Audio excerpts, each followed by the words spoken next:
ये काम है अर्जुन जो रजोगुण से उत्पन्न होता है और क्रोध में तब्दील हो जाता है। काम इस संसार का सबसे बड़ा शत्रु है। तो हे भरतपुत्र अर्जुन, अपनी इंद्रियों को वश में करके इस काम रूपी शत्रु का दमन करो। अर्जुन, जो ज्ञान मैं अभी तुम्हें देने जा रहा हूँ वो पहले मेरे द्वारा सूर्य के राजा विवस्वान को दिया जा चुका है, जिन्होंने ये ज्ञान मनु को दिया और मनु द्वारा ये ज्ञान गुरु शिष्य परंपरा द्वारा सारे संसार को दिया। परंतु अब ये टूट चुका है। मैं ये ज्ञान तुम्हें इसलिए दे रहा हूँ क्योंकि तुम मेरे भक्त और मेरे मित्र। मैं ये कैसे समझूं कि आपने सूर्य भगवान को ये ज्ञान दिया जो आपसे पहले से है और आपसे उम्र में बहुत बड़े हैं? अर्जुन, हमारे बहुत से जन्म हो चुके हैं, परंतु वे सारे जन्म मुझे याद है, तुम पर तुम्हें नहीं। मैं अजन्मा हूँ, मेरा शरीर दिव्य है, मैं परम भगवान हूँ। मैं हर युग में प्रकट होता हूँ, साधुओं की रक्षा और दुष्टों का विनाश करने के लिए तथा धर्म की स्थापना के लिए। जो भी मेरे इस दिव्य प्रकृति और दिव्य जन्म को समझ के पास जाकर सत्य को जानो, उनसे विनम्रता पूर्वक प्रश्न पूछो कि सेवा करो, वो तुम्हें आध्यात्मिक ज्ञान प्रदान करेगा। इस ज्ञान से तुम बिना धर्म के रह सकते और अपने पाप में कर्मों को जला सकते। इसलिए ये जो अज्ञानता तुम्हारे हृदय में आ गई है, उसे ज्ञान की तलवार से काट कर अर्जुन उठो और युद्ध करो। अर्जुन उठो और युद्ध करो।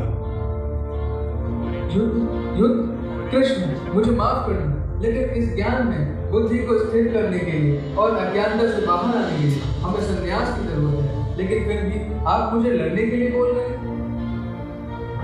अर्जुन, जब तक कोई भक्ति में कर्म मेरे लिए नहीं करता, सिर्फ कर्म को रोककर खुश नहीं रह सकता। इस प्रकार कर्म करके व्यक्ति कभी कर्मों से नहीं बनता। जो बिना शक्ति के कर्म करता है और उस फल को मुझे समर्पित करता है, उसे कभी पाप नहीं लगता। परंतु जो लालची है, सिर्फ अपने लिए कर्म करता है, उसे कर्म फल बांध देते हैं। किस प्रकार हम कर्म के फल से बांधे जाते हैं और ऐसे कर्म करने के लिए हमें कौन विवश करता है? ये प्रकृति के 3 गुण हैं, रजो, तमो तथा सतोगुण। अलग अलग मात्रा में ये सब हमसे कार्य करवाती है। लेकिन ये तो भगवान के नियंत्रण में कार्य करती है, तो क्या हमारे कर्म की जिम्मेदारी भगवान की होती है? नहीं, जिम्मेदारी प्रत्येक जीव की अपनी अपनी होती है। हजारों मनुष्यों में से कोई एक मेरे पास आता है, उनमें से कोई एक पूर्णता के लिए मेरे लिए प्रार्थना करता है, उनमें से भी कोई एक मुझे तत्व से जान पाता है। अर्जुन, अब सुनो, मैं तुम्हें अपने 8 भौतिक शक्तियों के बारे में, पृथ्वी, जल, अग्नि, वायु, आकाश, मन, बुद्धि तथा मिथ्या अहंकार। लेकिन ये जीव मेरी कुछ कर सकते। मैं जल में स्वाद हूँ, चंद्रमा और सूर्य का प्रकाश हूँ, वैदिक मंत्र में ओम, पृथ्वी की दिव्य सुगंध हूँ, जीवों में प्राण शक्ति। सब कुछ आपकी ऊपर टिका है, फिर भी आपके बारे में कोई नहीं जानता, क्योंकि वह प्रकृति के 3 नियमों से भ्रमित है। अर्जुन, मैं इससे ऊपर कैसे उठ सकता हूँ?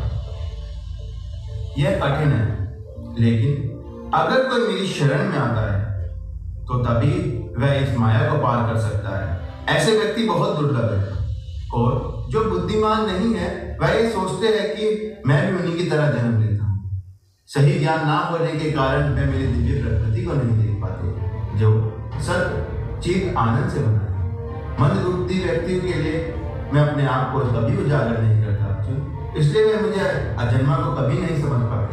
हे अर्जुन, मैं भूत, वर्तमान और भविष्य तीनों को जानता हूँ। मैं सभी जीव को जानता हूँ, परंतु मुझे कोई नहीं जानता। यह एक गुप्त ज्ञान है, क्योंकि भक्ति एक गूढ़ रहस्य है जो नित्य और आनंद है। हे अर्जुन, अब तुम मेरे इस दिव्य रूप को देखो। लोग आपको समझ नहीं पाते, आप ही आपके बारे में गलत भी बोलते हैं। मूर्ख ऐसा बोलते हैं क्योंकि मैं मेरी दिव्य प्रकृति को नहीं जानते। ऐसे नास्तिकों के मोक्ष और सफलता के द्वार हमेशा हमेशा के लिए बंद रहते हैं। वे कामी, दुष्ट और हिंसात्मक रवैया अपनाते हैं। ये बड़े भाग्यशाली हैं जो आपकी भक्ति कर रहा है। अर्जुन, इन सभी भक्ति में कार्यों में मैं ही हूँ। मैं दिव्य नाम का जप, मैं इस जगत का पिता हूँ, मैं वेद हूँ, ओम हूँ और साक्षात मृत्यु भी मैं हूँ। और फिर भी आप व्यक्तिगत रूप से भक्तों के साथ आदान प्रदान करते हैं। जो मेरे भक्त हैं उनकी जो भी जरूरत है मैं उन्हें पूरा करता हूँ, और जो उनके पास है मैं उनकी रक्षा भी करता हूँ। वैसे वे मुझसे कुछ नहीं चाहते, परंतु फिर भी मैं उन्हें प्रदान करता हूँ। यहाँ तक कि उनके शरीर का भरण पोषण भी मैं ही करता हूँ, जैसे एक गृहस्थ अपने परिवार का भरण पोषण करता है। जो प्रेम पूर्वक मुझे पत्ता, फल या केवल जल अर्पण करता है, मैं उसे ग्रहण करता हूँ। तुम जो भी करो उसे मेरी प्रसन्नता के लिए। इस तरीके से तुम भौतिक बंधनों से मुक्त हो जाओगे। मैं सबके लिए एक बराबर हूँ, लेकिन जो मेरी भक्ति करता है मैं निश्चित रूप से मेरा प्रिय मिलूंगा। हे कृष्ण, आप परम भगवान हैं, परम सत्य, मूल कारण, अजन्मा हैं। सारे महान संतों ने इस बात को माना है। जैसे नारद, देवल, वशिष्ठ, व्यासदेव ने आपको परम माना है, मैं आपको परम भगवान स्वीकार करता हूँ। कृपया मुझे अपने दिव्य प्रकृति के बारे में बताएं। मैं परमात्मा हूँ, हे अर्जुन, जो सबके हृदय में वास करता है। मैं ही सबकी शुरुआत, मध्यम तथा अंत हूँ। मैं ही सूर्य हूँ, तारों में मैं चंद्र हूँ, जल में मैं समुद्र हूँ, यज्ञ में मैं दिव्य नामों का जप हूँ। जो अचल है उनमें मैं हिमालय हूँ, शस्त्रों में मैं वज्र हूँ। मैं समय हूँ, जानवरों में मैं शेर हूँ, पक्षियों में मैं गरुड़ हूँ और जलचरों में मैं मगर हूँ। ऋतुओं में मैं बसंत हूँ, मैं विजय हूँ, मैं साहस हूँ, बलवानों का मैं भद्र हूँ। अर्जुन, जो भी असाधारण शक्ति है वह मेरे अंश मात्र से ही उत्पन्न होती है। हे अर्जुन, अब तुम मेरी दिव्य प्रकृति को देखो, अनेक रंग में रंगे मेरे रूप को देखो। आदित्य, रुद्र, वसु और बाकी देवी देवताओं को देखो जो भी तुम देखना चाहते हो, लेकिन अपनी आंखों से तुम मुझे नहीं देख सकते। मैं तुम्हें अपने दिव्य नेत्र प्रदान करता हूँ। अर्जुन, मेरे दिव्य रूप को देखो। हे भगवान, मैं देवी देवताओं को देख पा रहा हूँ, शिव, ब्रह्मा, सारे साधु संत, मैं अनगिनत आत्माओं को देख पा रहा हूँ। मैं कोई अंत नहीं देख पा रहा और शुरुआत भी नहीं देख पा रहा। मैं आपके मुख से निकलते अग्नि को देख पा रहा हूँ, जो सारे ब्रह्मांड को जला रही है। सब आपके मुख में प्रवेश कर रहे हैं। हे भगवान, आपकी आंखें, मुख, भयंकर दाग को देखकर मेरा मन व्याकुल हो रहा है। भीष्म, द्रोण, कर्ण सब आपके भयंकर मुख में प्रवेश कर रहे हैं। उनके सर आपके दांतों से कुचले जा रहे हैं। हे भगवान, मेरा प्रणाम स्वीकार करें। मुझे बताइए, इस उग्र रूप में आप कौन हैं? मैं काल हूँ, जो इस संसार को मिटाने के लिए आगे बढ़ रहा हूँ। मैं सारे पापियों का नाश करने आया हूँ। तुम और तुम्हारे भाइयों की सिवा सभी मारे जाएंगे, इसलिए उठो और युद्ध के लिए तैयार हो जाओ और वैभवशाली बनो। अपने शत्रुओं का दमन करो, वह मेरे हाथों द्वारा पहले ही मारे जा चुके हैं। तुम निमित्त मात्र हो। हे भगवान, मैं 1000 बार आपको नमस्कार करता हूँ। आपको न जानते हुए मैंने कई बार आपको अपना मित्र बताया, अनजाने में आपका अपमान किया। कृपया मुझे माफ करिए। आपके विश्व रूप को देखकर मुझे प्रसन्नता है, लेकिन मेरा मन व्याकुल हो रहा है। मुझे भय लग रहा है। कृपया मुझे अपने मूल रूप को दिखाएं। प्रिय अर्जुन, इससे पहले कभी किसी ने मेरे इस रूप को नहीं देखा, मगर तुम व्याकुल हो गए हो, तो अब मैं तुम्हें अपना शांत स्वरूप दिखाता हूँ। जो मेरे भक्त देखना चाहते हैं, शांत चित्त से मेरे इस रूप को देखो। सिर्फ भक्ति में सेवा से ही तुम मेरे इस रूप को देख सकते।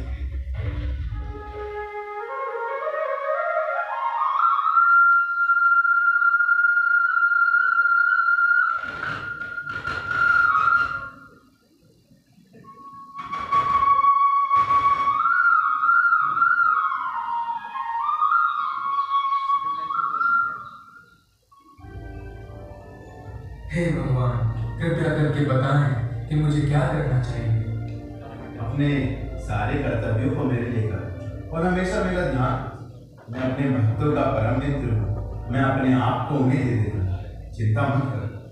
हे कृष्णा, कृपया मेरा मार्गदर्शन करें। मैंने तुम्हें सब कुछ बता दिया है, अब तुम निर्णय कर। सुनो अर्जुन, तुम मेरे परम मित्र हो, यह मेरे उपदेशों का सार है। हमेशा मेरा स्मरण करो, मेरी भक्ति करो, मेरी पूजा करो और मुझे प्रणाम करो। इस तरह अपनी इंद्रियों को मुझे अर्पित करो, मैं अपने आप को तुम्हें अर्पित कर दूंगा। ये मेरा वादा है, शंका में। आप बहुत सी बातें कर रहे हैं, उसे आसान बनाइए। सारे धर्म को त्याग कर एकमात्र मेरी शरण में आ गए। मैं तुम्हें सभी पापों से मुक्त कर दूंगा, डरो मत। मैं तुम्हारे सभी भूतकाल, वर्तमान काल और भविष्य काल के पापों से तुम्हें मुक्त कर दूंगा। क्या तुमने इसे ध्यानपूर्वक सुना? अगर अभी भी तुम्हें कुछ भी संदेह है तो मैं तुम्हें इसे फिर से बताने को तैयार हूं। हे कृष्ण, मेरा भ्रम टूट चुका है, मेरी बुद्धि वापस आ चुकी है। मुझे आपके ऊपर पूर्ण विश्वास है। अब मैं आपको परम भगवान के रूप में देख रहा हूँ। आप परम देवता हैं और सबके मित्र हैं। मैं आपके शरणागत हूँ। अब मैं आपको सहयोग करने के लिए तैयार हूँ और इस संसार को पाप के भार से मुक्त करने के लिए तैयार हूँ।